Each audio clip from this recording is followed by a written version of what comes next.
Now we are going to discuss that is what is the thing inside compiler and what are the analysis is going inside the compiler. The first thing that is हम लोग जान रहे हैं कि जो compiler जो होता है वो प्योर हाई लेवल लैंग्वेज को क्या करता है, असेंबली लेवल लैंग्वेज में कन्वर्ट करके देता है. तो कैसे करके देता है वो सारे प्रोसेसेस को हम लोग कंपाइलेशन पार्ट 2 में देखेंगे. And first thing, please subscribe my channel that is Electro4U and website of this channel that is electro4u.in. और अगर आपको कोई ज्यादा इन्फॉर्मेशन चाहिए होगा सी प्रोग्रामिंग लैंग्वेज के बारे में, कुछ नोट्स चाहिए होगा तो आप लोग जा सकते हैं सी प्रोग्रामिंग लैंग्वेज के लिए electro4u.in पे, और वहां पे होगा सी प्रोग्रामिंग लैंग्वेज बाय सत्यम कुमार. उसके अंदर जाकर आप जिस चैप्टर का नोट्स चाहिए, थोड़ा बहुत नोट्स वहां से मिल जाएगा और बाकी फर्दर नोट्स हम आगे डालेंगे. So please subscribe my channel that is electro4u.in.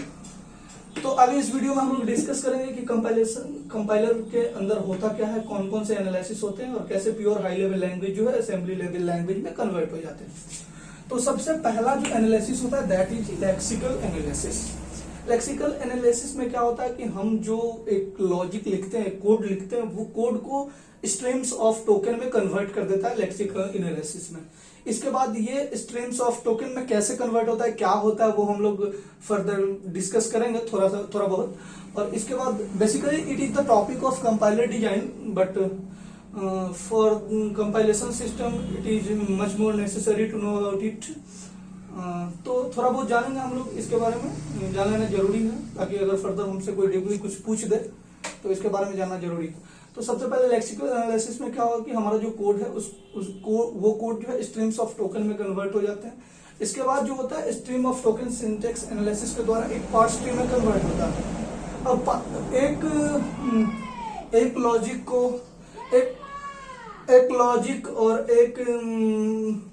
Logic और एक एक्सप्रेशंस के लिए वन से ज्यादा पार्ट ट्री हो सकते हैं, more than one part tree हो सकते हैं. तो वो पार्ट ट्री कितना वैलिड है, उस पार्ट ट्री से रिजल्ट आएगा या नहीं आएगा वो चेक होगा, क्रॉस चेक होगा पार्ट ट्री सेमेंटिकली में जाके, जो कि सेमेंटिकल एनालिसिस के द्वारा परफॉर्म किया जाता है.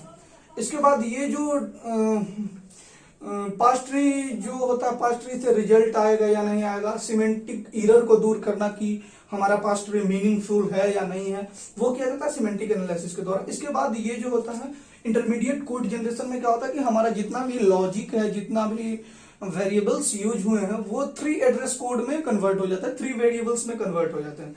इसके बाद कोड ऑप्टिमाइजेशन आता है. कोड ऑप्टिमाइजेशन में क्या होता है कि वो जो 3 एड्रेस कोड है वो कोड और छोटा हो जाता है और जो अनवांटेड चीज है वो रिमूव हो जाता है. और टारगेट कोड जनरेशन में क्या होता है कि हम लोग जो है वो असेंबली लैंग्वेज प्रोग्राम बनाने के लिए, असेंबली लेवल लैंग्वेज बनाने के लिए हम लोग क्या करते हैं कि जितने भी वेरिएबल्स है उसके लिए एड्रेस एलोकेट करते हैं और एक असेंबली लेवल प्रोग्राम जनरेट करते हैं और रजिस्टर एड्रेस लोकेट करते हैं in the form of register में चीजों को, डेटा को स्टोर करते हैं और एक असेंबली लेवल प्रोग्राम क्रिएट करते हैं, असेंबली लेवल लैंग्वेज क्रिएट करते हैं जो कि जाता है असेंबलर के पास और असेंबलर उसको मशीन कोड में कन्वर्ट करके देता है. तो it is all about the compiler and what are the analysis inside it. और अगर हम लोग थोड़ा बहुत डिस्कस करते हैं कि लेक्सिकल एनालिसिस में कैसे होता है, एक एग्जांपल लेते हैं और उसके बाद हम लोग डिस्कस करते हैं कि क्या हर एक एनालिसिस में चीज क्या क्या होता है. तो सबसे पहला हम लोग देखते हैं कि एक एग्जांपल लेते हैं. R इक्वल टू एक एक्सप्रेशन है 2 + 3 × 4. तो सारे चीजों के लिए एक आइडेंटिटी लेक्सिकल एनालिसिस में क्या होता है, लेक्सिकल एनालिसिस में सारे चीजों के लिए एक स्पेसिफिक आइडेंटिफायर दे देना.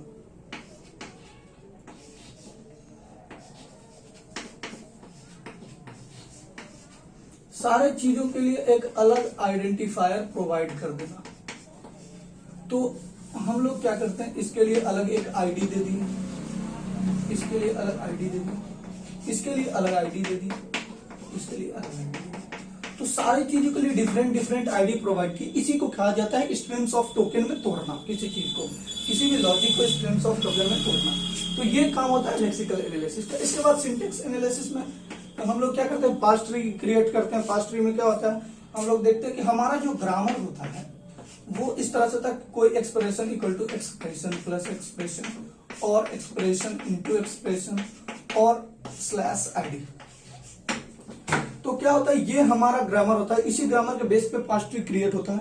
तो हम लोग देखते हैं कि सिंटेक्स एनालिसिस में अगर पास्ट ट्री क्रिएट होगा इस लॉजिक का, हमारा जो लॉजिक है r इक्वल्स टू 2 + 3 × 4, इसका पास्ट ट्री अगर क्रिएट करेंगे तो हम लोग कैसे क्रिएट करेंगे, तो इसको हम ऐसे लिखेंगे a इक्वल्स टू e। अब e बीच में प्लस साइन है तो एक प्लस, सॉरी बीच में प्लस साइन है तो एक प्लस e, और फिर क्या है कि प्लस के बाद 3 × 4 है तो फिर एक e इंटू e। अब e को हम लोग क्या कर सकते हैं, id दे सकते हैं, id।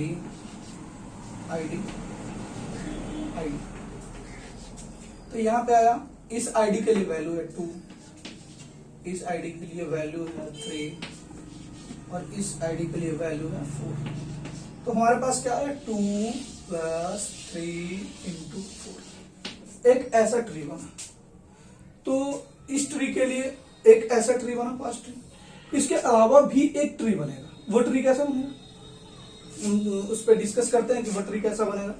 Let's discuss over it. ये एक पास्ट ट्री है, प्लीज नोट इट डाउन कि अगर एक हमारे पास एक ऐसा लॉजिक हमने लिखा प्रोग्राम के थ्रू, कहीं पे एक ऐसा लॉजिक लिखा 2 + 3 × 4, तो उस लॉजिक को कैसे हम पास्ट ट्री में कन्वर्ट करेंगे, सॉरी हम नहीं, कैसे सिंटेक्स एनालिसिस पास्ट ट्री में कन्वर्ट करता है, सिंटेक्स ट्री में कन्वर्ट करता है, वो ऐसे आइडेंटिफायर प्रोवाइड करके स्ट्रिंग्स ऑफ टोकन में आइडेंटिफायर मिल जाता है और आइडेंटिफायर के फॉर्म में हम लोग इसको पास्ट ट्री जनरेट करते हैं सिंटेक्स एनालिसिस के द्वारा। अब दूसरा पास्ट ट्री बनेगा इसका, वो क्या बनेगा, दैट इज e = e। अब ऐसा भी तो हो सकता है ऐसा कि e + e ऐसे लिख सकते हैं। तो इसके लिए ऐसे लिख सकते हैं हम लोग e = e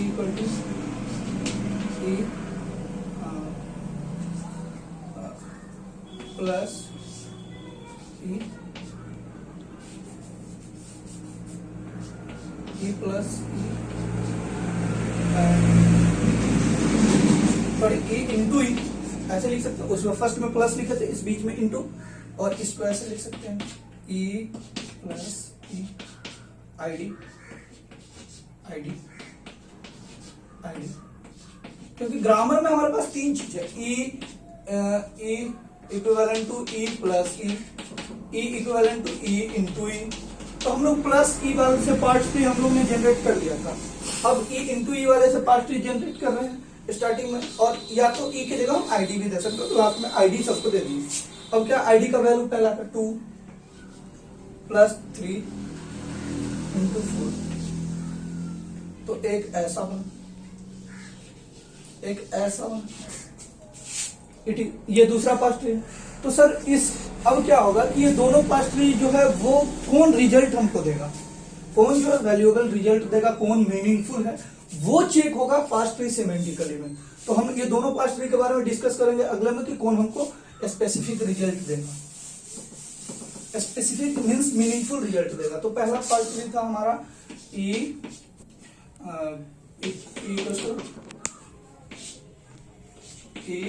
इंटू e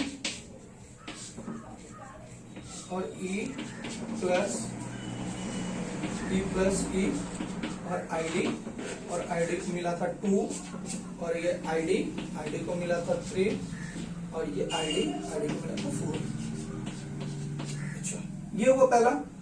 दूसरा, और ये था पहला हम लोग जो बनाए थे e = e और e + e expression, e for expression, और इसके बाद इधर हम लोगों ने क्या था, इसको फर्दर किया था id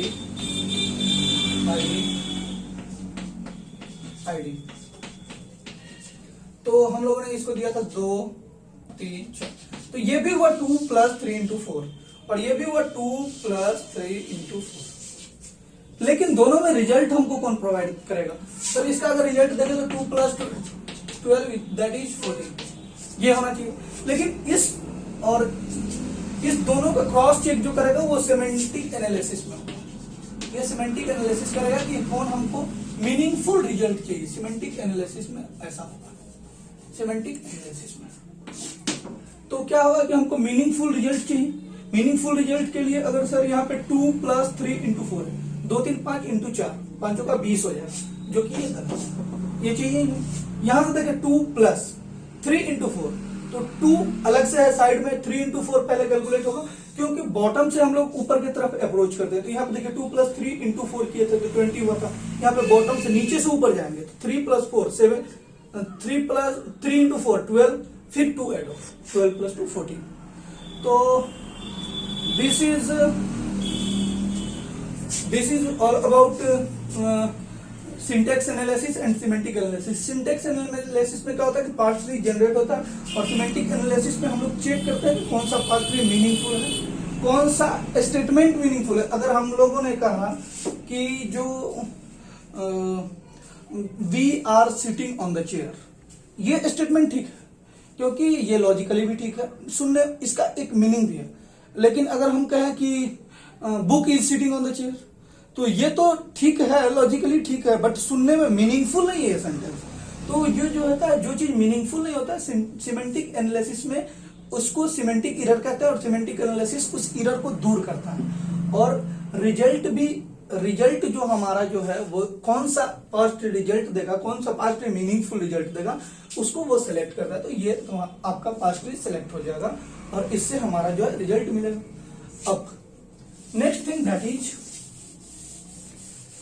intermediate code generation. Intermediate code generation में सारे चीजों को हम 3 एड्रेस कोड में कन्वर्ट कर लेते हैं। तो सारी चीज को 3 एड्रेस कोड में कन्वर्ट करें तो इसको मान लेते हैं T1 = 2 मान लेते हैं, T1 = अगर 2 हुआ, T2 = 3 × 4 हुआ, और T3 = T1 + T2, और इस T3 को R में स्टोर कर दी। तो सर ये हो गया कि 3 वेरिएबल में हम लोगों ने सारे कोड को सल्टा दिया। तो 3 एड्रेस कोड में कन्वर्ट करना किसी भी एक्सप्रेशन को, किसी भी लॉजिक को, वो होता है इंटरमीडिएट कोड जनरेशन में। अब क्या होगा, कोड को और छोटा हम कर सकते हैं, डायरेक्ट एक वेरिएबल में और छोटा कर सकते हैं, और जितना भी अनवांटेड चीज है उसको रिमूव कर सकते हैं। तो वो कोड ऑप्टिमाइजेशन में होता है। तो ये चीज जो हुआ था, ये चीज जो हम लोगों ने किया था वो 3 एड्रेस कोड में था। 3 एड्रेस कोड जनरेट किए थे, किसमें, इंटरमीडिएट कोड जनरेशन में। क्या किए थे, T1 में डाले थे 2 को, इंटरमीडिएट कोड जनरेशन में ये हुआ था, इंटरमीडिएट कोड जनरेशन में, code generation, intermediate code generation में क्या क्या था, हम लोगों ने एक वेरिएबल में 2 को डाले थे, फिर दूसरे वेरिएबल में 3 × 4 को डाल दिए थे, और तीसरे वेरिएबल में दोनों को जोड़ दिया, और फिर R में T3 को स्टोर कर दिया था। तो 3 एड्रेसेस में हम लोगों ने सारे कोड को क्या कर लिया, कन्वर्ट कर लिया। तो किसी भी कोड को 3 एड्रेस कोड में कन्वर्ट करना, इसमें फर्दर आगे भी है, वो हम लोग कंपाइलर डिजाइन में पढ़ते हैं, क्वाड्रपल्स, ट्रिपल्स। तो ये सब चीजों में 3 एड्रेस कोड में, 4 एड्रेस कोड में कैसे कन्वर्ट करते हैं। और कोड सिंथेसाइज होता है कोड ऑप्टिमाइजेशन में, जो अनवांटेड चीज है उसको रिमूव करना, मतलब ज्यादा वेरिएबल्स को यूज नहीं करना। अगर हमारा एक वेरिएबल में हो जा रहा है तो सारी चीजों को एक वेरिएबल में कन्वर्ट कर लेना। जैसे कि ये सारा चीज न्यूमेरिकल है, अगर हम इसको वेरिएबल यूज नहीं करें तो डायरेक्ट इसको लिख सकते हैं T1 = 2 + 3 × 4, that will also provide my answer. और R को R में T1 का स्टोर कर देंगे। तो ये सारा कोड जो 3 एड्रेस लेने का जरूरत भी नहीं पड़ा, सारा कोड जो एक वेरिएबल में स्टोर हो गया, एक वेरिएबल में सारा कोड सलट गया। तो चीजों को और छोटा करना, ये होता है कोड ऑप्टिमाइजेशन। कोड ऑप्टिमाइजेशन में चीजों को और छोटा करते हैं, और जो अनवांटेड चीज है उसको क्या कर देते हैं, रिमूव कर देते हैं। अब ये तो 3 एड्रेस कोड में हो गया। और टारगेट कोड जनरेशन में क्या होता है, ये तो कोड ऑप्टिमाइजेशन में हुआ। इसके बाद टारगेट कोड जनरेशन में क्या होता है कि हमारा जो चीज है उसको असेंबली लेवल लैंग्वेज में हम लोग कन्वर्ट कर लेते हैं। जैसे R है, R = दिया हुआ 2 × 3 + 4, ऐसे चीज को तो हम लोग क्या करते हैं, पहले ID इसको 1 दे दी, इसको ID 2 दे दी, ID 2, और इसको ID 3 दे दी, और ID 3 दे दी। तो हम लोग इसको असेंबली लेवल एक प्रोग्राम लिखते हैं, दैट इज क्या कि असेंबली लेवल प्रोग्राम में लिख सकते हैं। सॉरी, यहाँ पे 2 प्लस था, 3 × 4 था। तो असेंबली लेवल प्रोग्राम में लिखते हैं। असेंबली लेवल प्रोग्राम में क्या लिख सकते हैं, ऐसे हम लिख सकते हैं लोड क्या करते हैं,